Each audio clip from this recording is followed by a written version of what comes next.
This is Raw and Real Entrepreneurship, the show that brings the no-nonsense truth of what is required to start, grow, and scale your business. I am your host, Susan Sly.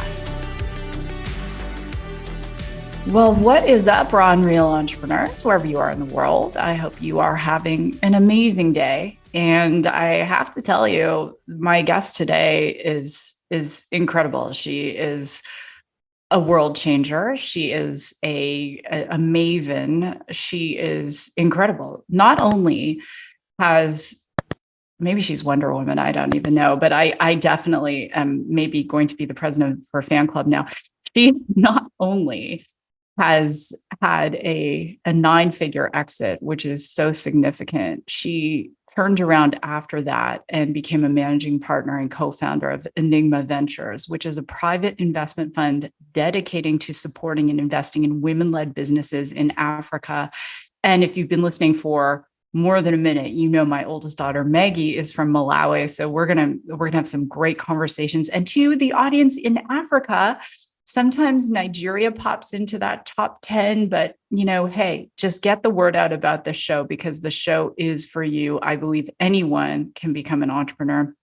And since Enygma's inception in 2019, over 5,000 entrepreneurs have gone through Enygma's Investor Ready programs to learn how to build valuable companies. And my guest aims to demystify the complicated and often inaccessible world of funding. And that's not just in Africa. We'll talk about that too. In 2009, she founded, right at the end of the recession, she founded the leading upscale outdoor hospitality and brand Under Canvas. And as I mentioned, that went on to sell for over 9 figures. And this company earned a spot on the coveted Inc. 5000 list in 2017.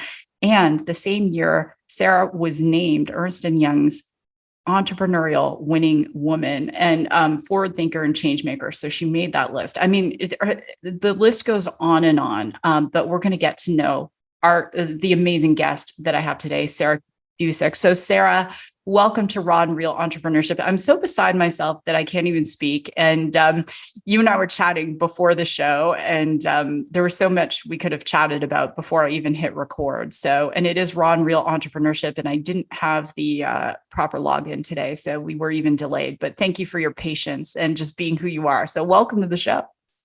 Thank you so much. It's always great to be able to share my journey and hopefully inspire and encourage a few entrepreneurs. Well, Sarah, you've already inspired me. And maybe it's because I'm 50 and I still print things, but I've printed out your Fast Company article. I read your Forbes article.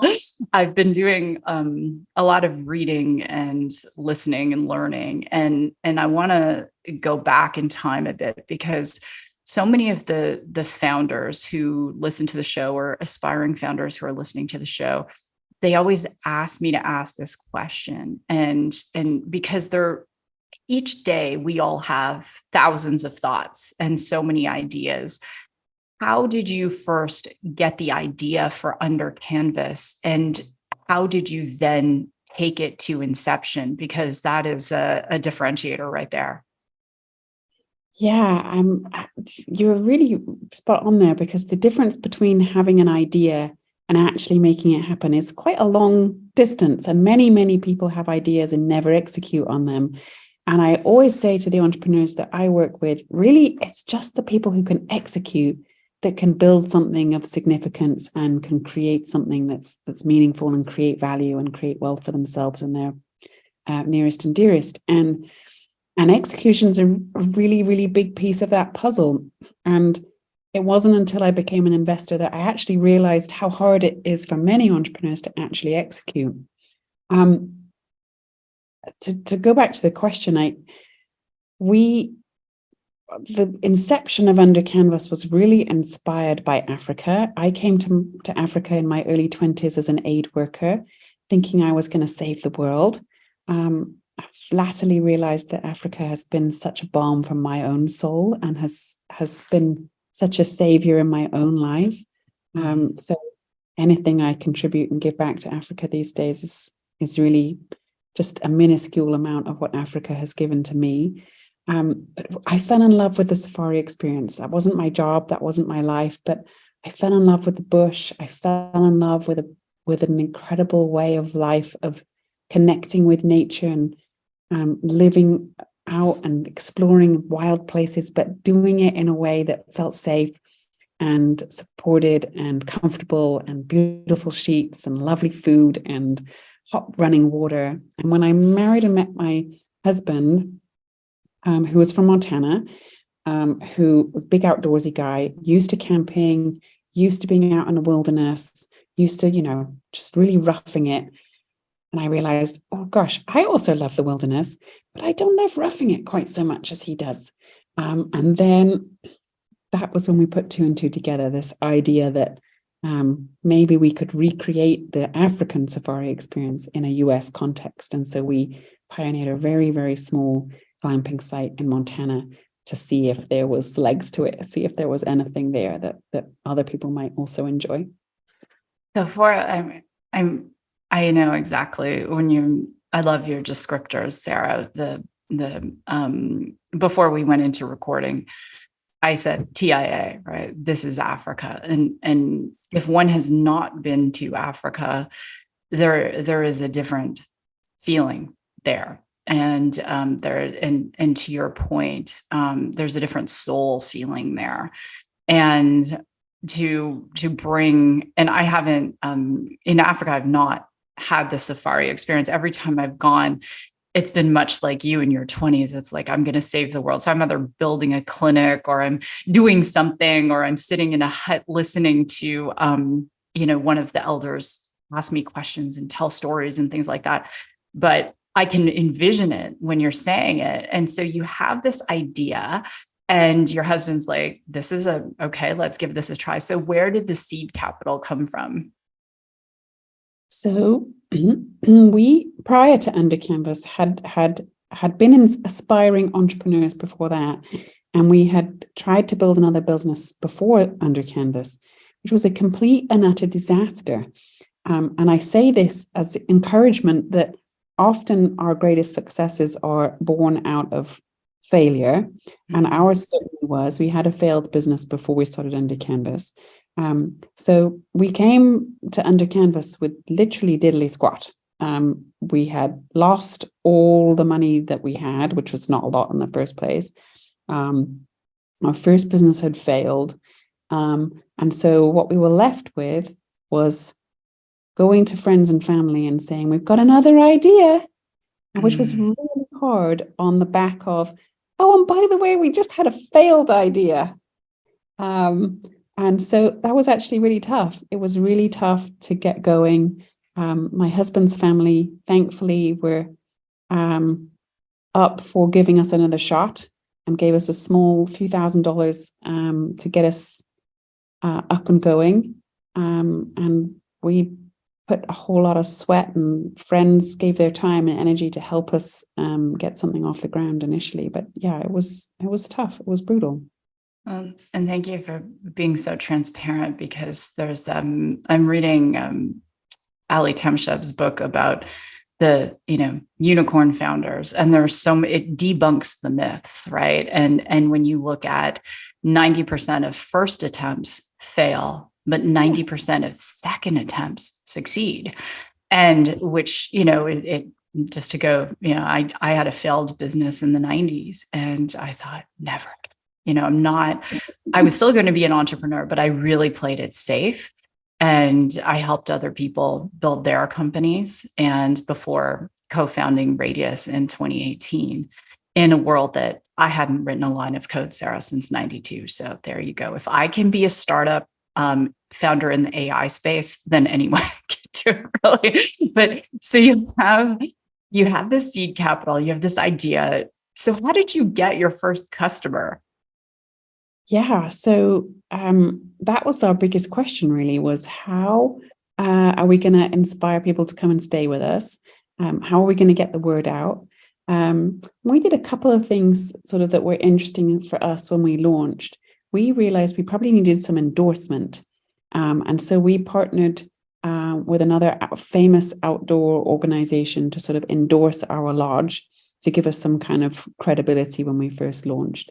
And amazingly, our first guests were a TV crew who we had put out to the universe, this is coming, we're opening. And they reached out and said, well, we'd love to film your opening and we'd love to come, which was, of course, super crazy to think about your first guests being a TV crew, because your first guest, you have no idea what you're doing, right? And you're making it all up and trying to figure it all out. Did you lose sleep? How stressful was that? Well, we were still building the lodge too. So we were trying to finish building everything and have everything ready and be ready to host guests and have a perfect experience that was going to be filmed on TV. I mean, it was nuts. So when you say look, there's a saying in startup, we're building the plane as we're flying it.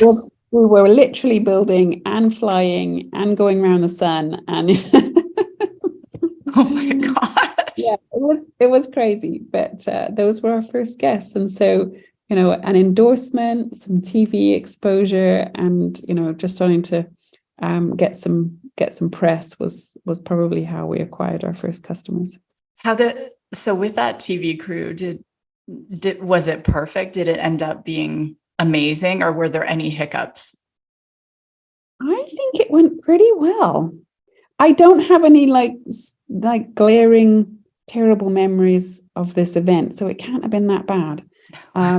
It definitely wasn't perfect for sure, but the few days they were with us, they managed to get some great footage, had a great experience, and so we did manage to pull it off unbelievably. Well, the reason I ask that is there's so much in founding a company and having your first product. It's like sending your child off to kindergarten that first time or nursery school. And it's so nerve-wracking. And there's maybe thousands of things you worry about that never come true. And then, you pick that child up at the end of the day and it's like tears of relief and cortisol goes down and everything. And it's the same thing with putting out a product, whether, in this case, it's under Canvas or it's a tech product or whatever it is. So what was the capacity in your first, in that first installation? How many? We had 4 tents in that first installation. So we could host 8 people at a time. So, and most of the time we had single groups. So it could be between 2 and 8 people that we would host at a time. So very different than under Canvas today. Very small scale, very upscale, and a very unique experience. It was pretty wild. So how long did you, so many questions. How long was the time between you have an 8-person capacity to growing it to the next stage?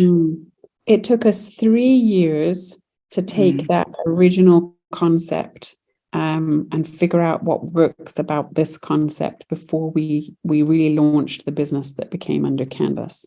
And what I call sort of our first Under Canvas camp was in Yellowstone Under Canvas. And we launched that in 2012. And really that was a sort of a version 3 iteration between where we started and effectively the business model that we landed on, which was creating tented hotels. And so that first era of Yellowstone, we had 35 tents. So it was a very different look and feel from our four tented camp in rural Montana. Of course.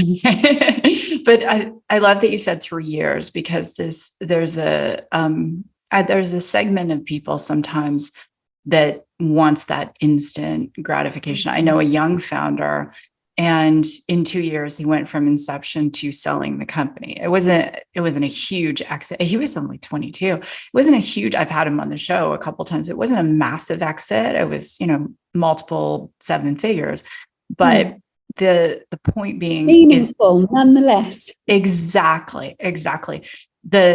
The bigger, we're seeing some crazy valuations with generative AI and all sorts of things. But the reality is that you go from 8 and 3 years to that next level. How did you develop your original pricing model? Because pricing a new product, especially in a new market, Really hard. is Yeah. hard. Yeah. Yeah. How did you do Really, it? really hard.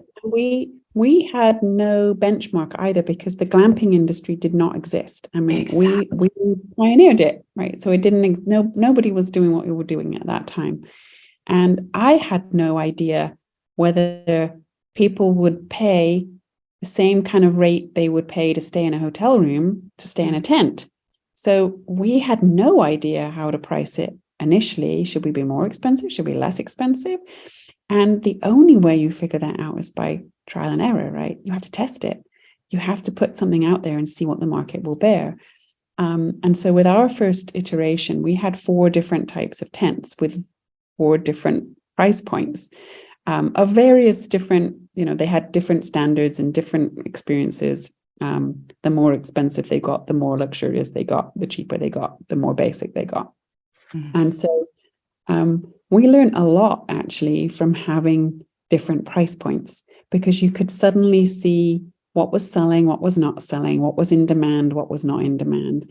And we really used that to figure out our optimal model, if you like. So we used it to figure out what our sort of minimal viable product really was, and thinking about, this is what the consumer really wants. This is what the market's telling us.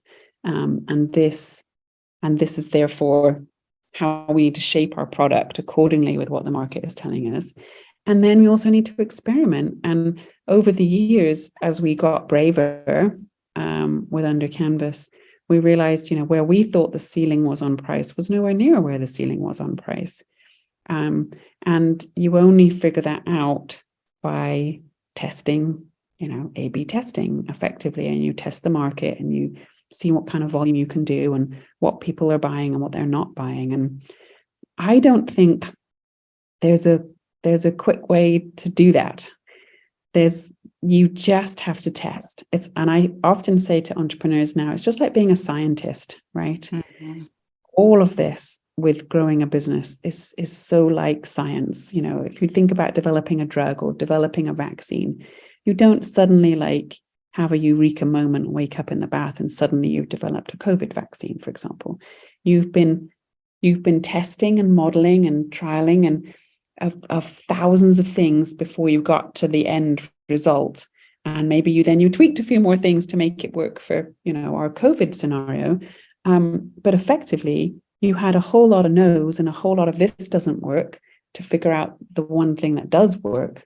And that's true for entrepreneurs too. And the faster we can test, the faster we can fail, the faster we can figure out what doesn't work or what price point does work, so that we know what does. There's no way around that, I don't think. Well, unless someone wants to tell me there is definitely a way around that, then I'm all ears, but I haven't discovered there's a way around that. I love that you said braver. I'm writing that down. I'll pause on that for a moment later. But the pricing, so I took a pricing course at MIT, and to build the model, you have to have reference points from 2 other competitors. And in the space that Under Canvas was in, you would have reference points maybe in Africa, like in foreign markets, but not what the US market could bear. And pricing a product, even with Radius, when I was working on the pricing model with our team, I'm like, not even the MIT model can apply because no one's doing what we've done. And how do you create that? What we did do was we took comparable product. So we were able to say, okay, no one's doing what we are doing, but hotels exist and people pay to stay in a hotel. Now, I'm offering them an alternative to stay in a hotel, so I don't quite know what they're going to want to pay me, but I know they're already prepared to pay this price, and they're prepared to pay, a certain price for a 5-star hotel and a certain price for a 3-star hotel and a certain price for a 4-star hotel. So I can deduct information from that based on where I'm going to pitch myself in terms of how I'm positioning ourselves in an existing market, that I can hopefully move consumers from where they already are and what they're already used to, and convert it into something that, is comparable in my eyes, different but comparable. And I think so that applies in so many different contexts. Is when you think, okay, what is the consumer used to doing if they're doing something that's similar but different? So what is the most similar thing to mine, or what correlates in terms of, say if we've got a subscription tech model, for example, what price people used to paying for subscriptions or services, and then how does my product compare with what people are already used to doing? Because the closer it is to something that's someone's already doing, the easier it will be to convince them to do what you want them to do and use your service or use your product. It's brilliant. And I hope everyone listening, especially if you're bringing a product or a service to market, as Sarah said, testing, A/B testing, look at comparable products, and then don't hesitate to even, with a group of friends, especially if you have a B to C product, is say, what would you be willing to pay for this experience? And then describe your experience, your product. And I think I love how you did that. So, okay, now you're in Yellowstone and it's 3 years later. At what point did you say in order to scale, because every entrepreneur gets to this point, unless they're, able to bootstrap a massive company. At what point did you say we need funding in order to scale? Serious funding, not friends and family anymore. Yeah, there were two really key moments for us in that journey. The first piece of that puzzle was figuring out that we had a business model that could scale. So at the end of that first summer in Yellowstone, we realized, we have a business model that is scalable. I can see a pathway to growing this, to scaling this, to doing more of this. I could see a pathway for Under Canvas to be all over the country and to replicate what we had built already. So that was step one, figuring out, do I have a business model that is scalable? And often I see entrepreneurs come to me, as I'm an investor today, coming to me with a business model that they've not through what scaling looks like. In other words, they haven't extrapolated it out. They haven't figured out, how big something that they've got could actually be. And they've not necessarily gone to the end of the road and said, this is $100 million company, and here's how I get there.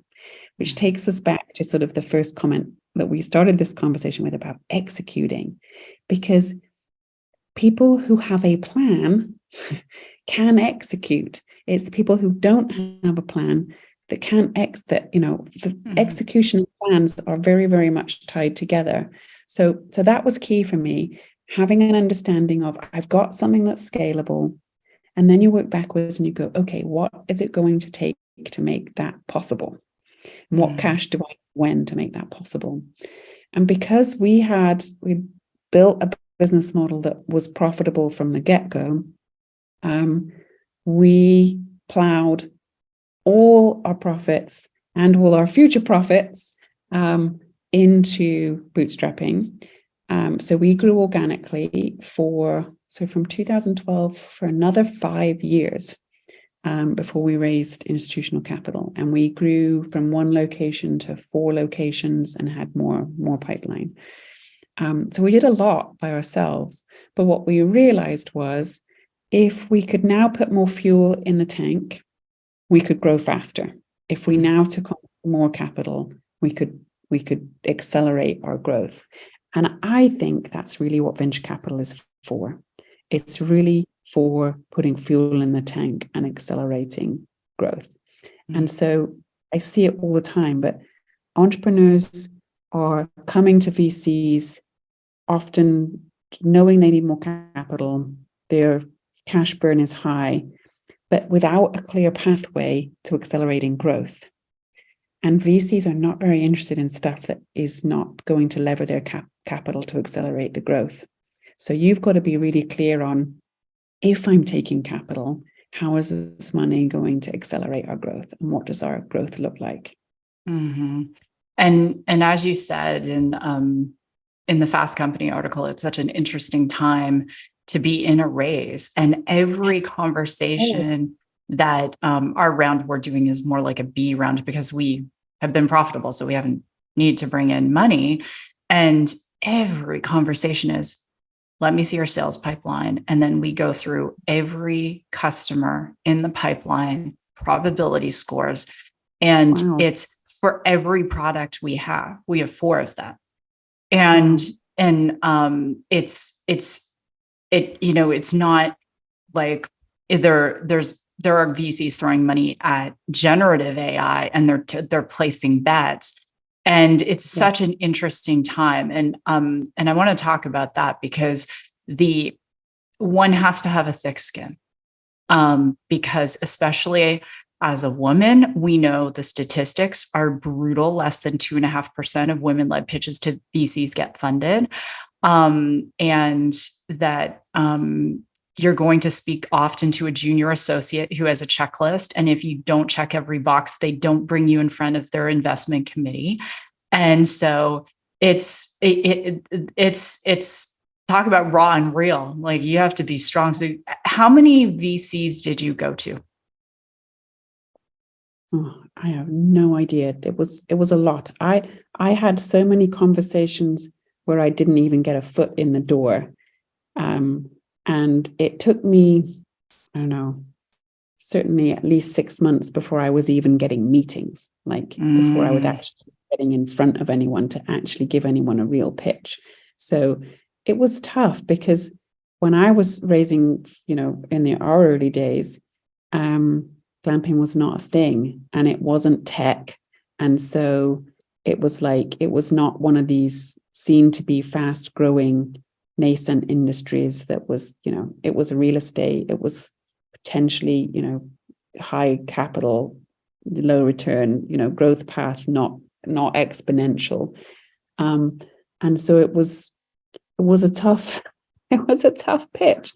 But the thing that was interesting, the thing that changed it for us was someone else was out in the market raising capital for an idea that they had for a glamping business. And of course, we were already doing their business. We were already making it happen. I was already profitable and we already had several $1 million of revenue.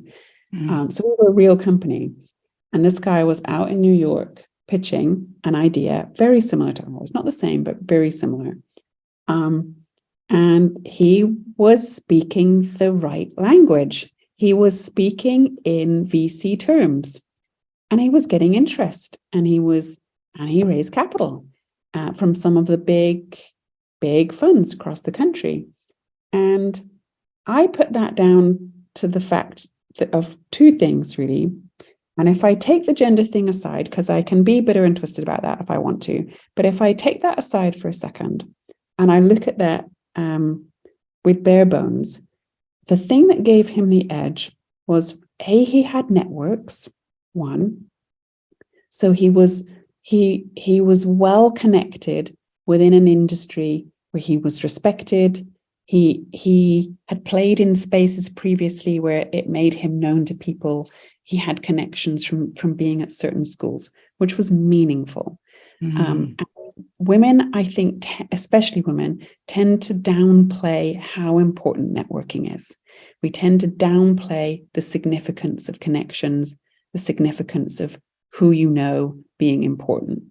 So that's one thing. And then the second thing was really the language he was using.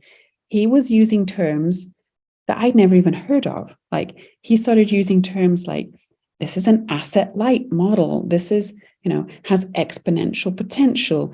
And, just starting to use buzzwords that a bit like you said, you've got a junior analyst checking a whole bunch of things off. Are you speaking to him in a way that enables him to check his boxes? And often when women especially don't know what's on the check sheet, right? So if you don't know what's on the check sheet, you can't use the right language, you can't say the right things, you can't help position your business in a way that makes sense to the person in front of you or, on the other side of a screen. And I think those two things are really, really critical. It's like learning the language. It's literally like learning a foreign language. Learning the language that the people we deem to be gatekeepers are using. So you can speak to it. You can speak in a way. You can give them the data that they're looking for. You can use the terms. You can help them see how you are the next best thing because you are going to check all their boxes. And then secondly, the critical importance of understanding it's just who you are connected with, how, and this is having conversations. This is having 100 phone calls. This is building relationships. This is putting value on spending time meeting people, even if you're not raising, right? Recognizing the importance of building a community of people around you who know what you're doing, that you're being seen in the right places, you're talking to the right people, and that you're getting connected. And honestly, I hate all of that stuff. It's not my favorite thing, but it is part of the reality of being a founder trying to grow and scale a company that is going to need money at some point in time. And so building your networks, building your relationships is really, really important. I love that you said that, because the network is so key. And I love what you said about the language, and it has to be defendable. I do an exercise we're going through with the team. Every item on the Excel has to be defendable. And then one of our people, they'll say, "Can you defend that?" And I'm like, "Yeah, I can defend that. And if I can't, I have to go back and figure out a way that I can do," because it's such a between and just being raw and real with what Sam Bankman-Fried did, and all of the things, Theranos, Elizabeth Holmes. So we had people who raised a significant amount of money, and there wasn't the same due diligence, and it was like, oh, this seems like a very attractive idea, and they had the network, they spoke the language, but under due diligence, substance behind it. Exactly. Yes. And so I think, for me, we have so much substance, and I've had to learn the language, and I'm so grateful. One of the things that I do enjoy building the relationships. And one of the things I do, I'll give you a secret. So when I'm at a function and I meet someone, I'll take a photo of us, and then I'll send a note card with the photo on it. And most times I do it myself. I just do it through an app on my phone, or I'll have my assistant send it. And I have so many people saying, "Oh, Susan, I know a VC. Do you want an introduction? I know this person. I know this person." Because it's just, be a good person, show up, get to know people. And when you are ready to raise funds, people will open doors for you. But then once the door is open, you need to show up like your badass self, because you can't afford to have a bad day because you get 15 minutes. They're like, someone said VCs are all like super, super, low attention span. So you have to, keep them engaged. Yeah. So you speak to countless VCs, and then how did you get your first term sheet? Did it just come via email, or did you know it was coming? My first term sheet, there's a little story behind our first term sheet. And then our first term sheet I turned down, in that I had spent about 18 months finally trying to get someone to back us and get someone to believe in us. And I finally got our first term sheet to the table, and I almost, whooped for joy just seeing this term sheet come in. And I had been, I had to meet them in person, and they had come to meet us, and we'd spent quite a bit of time together by the time we first got the first term sheet. But when I got the first term sheet, the terms were horrible. And they were not terms that I wanted. And I didn't think made sense. And I had some kind of context for what this other guy had been doing and raising, and his raise had been made publicly known. And my deal was worse than his.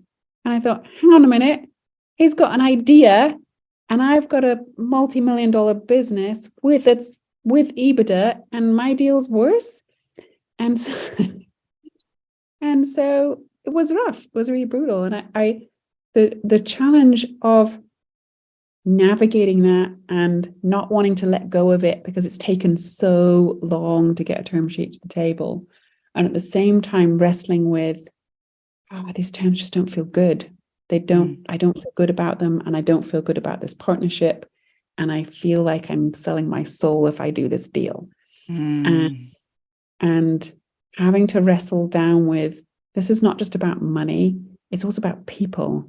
And are these the right people to go on this journey with me on the next leg of my journey? And if I'm not feeling like the terms of this deal are great for me, are we going to have a great partnership? And so it was rough, because I ultimately had to turn them down, and ultimately said, this is not going to work for me. This, and we were so strapped for cash. I mean, I desperately needed the money, but turning them down, just felt like if I hadn't turned them down, I'd have been lying in a bed that I didn't want to lie in for the next 5 years. And so, it was like, do I listen to my values, or do I take the money? And those moments happen all the time for entrepreneurs. You're constantly sort of in a scenario where you're faced with dilemmas because you've got urgent needs and urgent stressors, and it's so easy to then cut a corner, make a price cut, do something that potentially in a normal circumstance you would never even consider doing. But the pressure that entrepreneurship puts you under can put you under a lot of pressure to do things that you might not want to do, or shouldn't do, or shouldn't accept. And that was the case for us with our first term sheet. And so my first term sheet I turned down. Said no to it. So for our UK audience, the first term sheet was rubbish. And then how long between that one and the one that you accepted? Well, after that, I stood in front of my entire team, because everybody knew we were raising. And I had to announce, it's not going to happen, guys. I'm pulling the plug. And I stood in front of everybody and I sobbed. I when you're choking up, and then all of a sudden you're not choking up. It's all like coming out from every orifice, and it's ugly, and it's like the ugly cry. Yeah, ugly cry. And you're like, I'm the CEO of this company. I'm supposed to be looking professional, and this moment is not professional. It's a complete wipeout. And I felt so awful for everyone. But it really was the courage of my team and the encouragement of my team that said, it's okay, we believe in you. It's going to be all right. I was like, well, I don't believe in you. And everyone saying, you got this. We're going to figure this out. We're going to find a way, and we're going to get this done, and we're going to keep working, and, it'll happen. And it was probably about 6, 7 or 8 months later, we closed a deal with a fantastic partner with infinitely better terms, raised 15 million on that round, as opposed to 7 on the original deal. But yeah, it took a bit of time. It took me picking myself back up off the floor, putting my big girl pants on, getting back out there, deciding this wasn't over, and that we could do this. And the pain of this process is real. It's hard. It's emotionally draining. And, so much about it feels so personal and feels so, this is so much about me, when actually it's not. It's just about, does your deal look like the best deal that I'm seeing? And I'm seeing thousands of them a week. Is your deal standing out? And that's hard. That's hard. And is your deal a right fit for that particular team and that for their investment philosophy this year? Does it fit their box? Yeah. Exactly. Does it make sense for what they're looking at and what they're looking for? And that's why you end up having to have a lot of conversations and trying to find the right fit and the right folks. But my secret in that moment was I ended up using a broker after that disastrous. I'd spent a year trying to get a term sheet to table and finally did. after that, I was just like, I just don't want to keep meeting the wrong people. I want to meet the right people who might be a better fit for us and who could understand what we're looking for. And so for me, at that point, a broker was hugely helpful because they helped matchmake and they helped put us together with the right kind of people, doing the right kind of deal with the right kind of valuation. And it was a thoughtful process that helped me cut through the, trying to figure out, are you the right fit? Are you not the right fit? I mean, it's like dating, right? And there's no option to swipe left or swipe right. I mean, you just don't get that choice. And so the broker was super helpful for us with raising capital thereafter.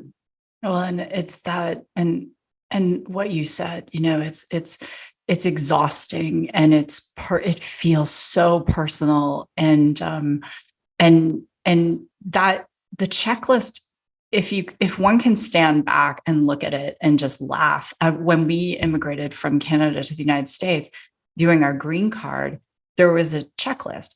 So in my past life, Sarah, I was a professional athlete. And so every week I'd have a training program based on when the race was. So I was very used to checking boxes. So for the green card, I said, okay, to my attorney, what is the green card we're applying for? What is the checklist? There were 15 items. And then I was very intentional. I was like, okay, I'm going to pray on this. And it was one of them, I had to peer review a journal. And literally the next week, my friend who's editor of a journal said, hey, Susan, do you want to be the guest editor for this journal? And then win an award. And then, it was like a couple of months after that, our company was nominated for an award. And it just, these different things happen. And like you said, if you know the checklist and you have the right match for the investor, and there are strategics, and then there are, the VCs, if you have that match, and then you also don't want, I had a 5-minute conversation with one, and I'm like, I don't think we're a good fit, and so I started asking questions. I'm like, so what size is the fund? What is your average investment? What are the minimum KPIs you look for? Okay, we're not going to waste each other's time. We're good. I'm not in the convincing business.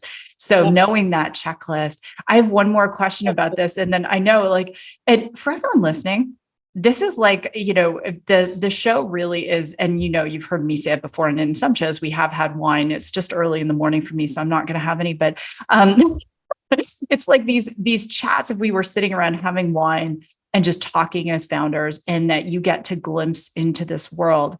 So Sarah, selling the company, did that come through an iBank or a broker, like out of the blue? How did that first sort of like, hey, I'm kind of interested in acquiring you?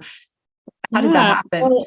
Well, I wasn't out looking to go and sell the company. We were just raising more capital, and we had done capital raising before, and so it was time to raise more money and larger amounts of money than we'd raised before.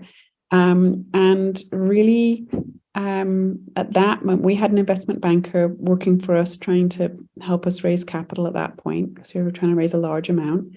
And that process linked us to the folks that bought the majority of Under Canvas.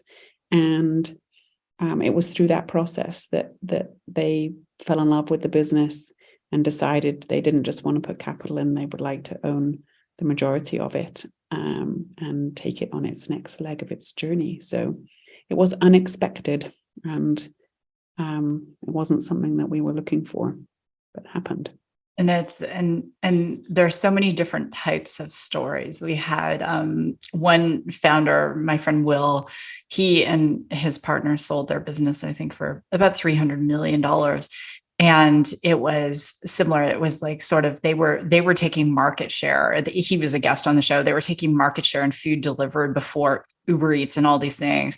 And they had locked down a significant portion of the Southeast. And so they ended up getting acquired, but the deal almost fell through. And so when he was on the show, he's talking about all of the emotions that happen when you're under term for the acquisition and what happens potentially with co-founders and emotional relationships. And again, it's like this, this up and down and up and down. So there's so many more things I could ask you, and I'm just honestly so grateful in my heart. It's always wonderful to interview a female founder who's just kicked ass, which is awesome. And now with Enygma, fueling your soul and investing in women-led startups in Africa. What is the process for women to apply? Is it only in certain countries? Yeah, we invest across Southern and Eastern Africa at the moment. And one of the things I didn't like about the VC space, which I've been advocating for in this show, has been how important your networks are. But I happen to think that being networked can be quite a discriminative thing. And it's harder for people of color, harder for women, harder if you didn't go to a certain type of school or move in certain circles. It's just harder to be connected. Not impossible, harder. And so one of the things that we wanted to make sure that we did was create access for founders who would not necessarily be on the radar for the average VC in the States, which is most female founders in Africa, right? But that doesn't mean there aren't female founders here who are growing and scaling extraordinary businesses. We've invested in some incredible powerhouse women who are seriously kicking butt and making things happen and literally transforming their country. I mean, it's just wild. But one of the things that was important to us was that if we could get the word out, it didn't matter if you had a warm intro. It didn't matter if someone else knew you and could introduce you to me. And so we opened with an open application process. And we do that a few times a year where we open applications on our website and we say, here's the criteria. Here's our boxes. Here's our checklist. You're transparent about the checklist. Wow. About the checklist and saying, this is what I'm looking for. This is what's going to float my boat. This is what kind of person I need. Because it's not just, is your business meeting these checklists, but this is the kind of person that I think will be successful. And therefore, this is who I'm looking for. And so we make all of that really public, really clear. And so that if you're not that today, you can either have the chance to transform yourself and rework your business to fit that, or work on your business so that you're growing at the rate we're kind of looking for, or doing the amount of revenue that we're looking for. So that there's a much wider spectrum of people who have an opportunity to be successful.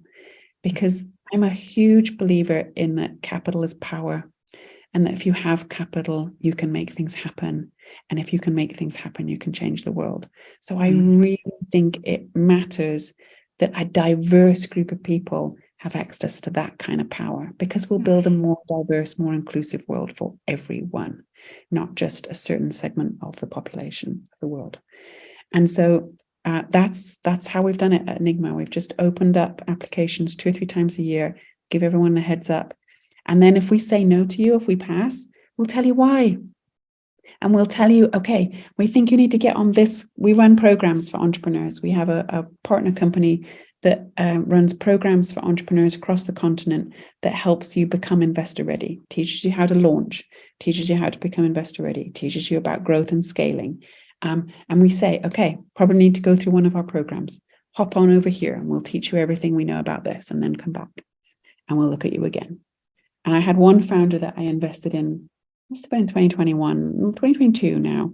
And she went through, we said no 4 times. She went through every single one of our programs, and she kept showing up and showing up. And she showed me, gosh, this woman's really determined. And I was thinking, okay, if she's this determined about getting funding, she's going to be this determined about making her business a success. I should take her seriously. And we funded her a small amount of capital in 2022. She's going great guns. Which country is she from? She's in South Africa. doing she'll almost do $1 million of revenue this year. That's amazing. Well, firstly, you had me at checklist. I mean, seriously, like, and I have such a heart for women in Africa, and I just, Sarah, I want to commend you for what you're doing, because people who've not been, especially, I mean, we spoke about this earlier. I've been to Malawi many times, but there are some rural areas in South Africa and Malawi where women are forced to drop out of nursery school because they have to help with their siblings, or there's so many things. My daughter Maggie was found, walking the streets of Lilongwe. Both her parents had died. I won't go into her story, but no one wanted her, and I became her legal guardian. And she's now got a degree, and she's working so hard, and she wants to be an entrepreneur. And, I'm like, what is your business plan, Maggie? What is your life plan? But there's so many, in America or Canada, we might get upset because of something we read in the news. Try having a life where you're in a rural village where you're still getting water every day in a bucket. Walking to go and get water in a bucket. Absolutely. Yeah. Or if you think your life is hard, go to a childbirthing clinic in the middle of, a cornfield in Malawi. Anyway, that is a story for, we will have to have another wine. Day. We'll have I'm either going to come visit you or I'll go to Bozeman, but I'll come visit you in South Africa. I might actually be going there. So anyway, Sarah, it's been such a pleasure to connect with you, and thank you for, I have so many high points for the show. I've never given them in over 300 episodes, but the ugly cry, thank you. Braver, I love that. And just, that transparency and not taking it personally, even as hard as it is to do. So thank you for everything you're doing in the world. I said at the beginning of the show, I think I might helm your fan club, but now I'm convinced it's happening. Well, when you exit your show, come and invest in our fund, Susan, and help us drive more women entrepreneurs. Well, thousands of people around the world will witness this. And yes, I will. There we go. My word is my word. On air, folks. My word is my word. And I'm going to get messages from Africa saying, you better keep your word. So 100%. And if you ever, in one of the courses or whatever, want me to come and share, I'm more than happy to do that, Love Sarah. That would be brilliant. That would be fantastic. All right, everyone. Well, if this show has touched you in any way, as it has me, please give us a 5-star review, because Sarah and I are going to ask for what we want. That is our one checklist request. And we would love for you to share the show. All of Sarah's social media is in our show notes. The whole transcript is in our show notes, and connecting with Enygma, you can get all the links in the show notes. So with that, God bless, go rock your day, and I will see you in the next episode.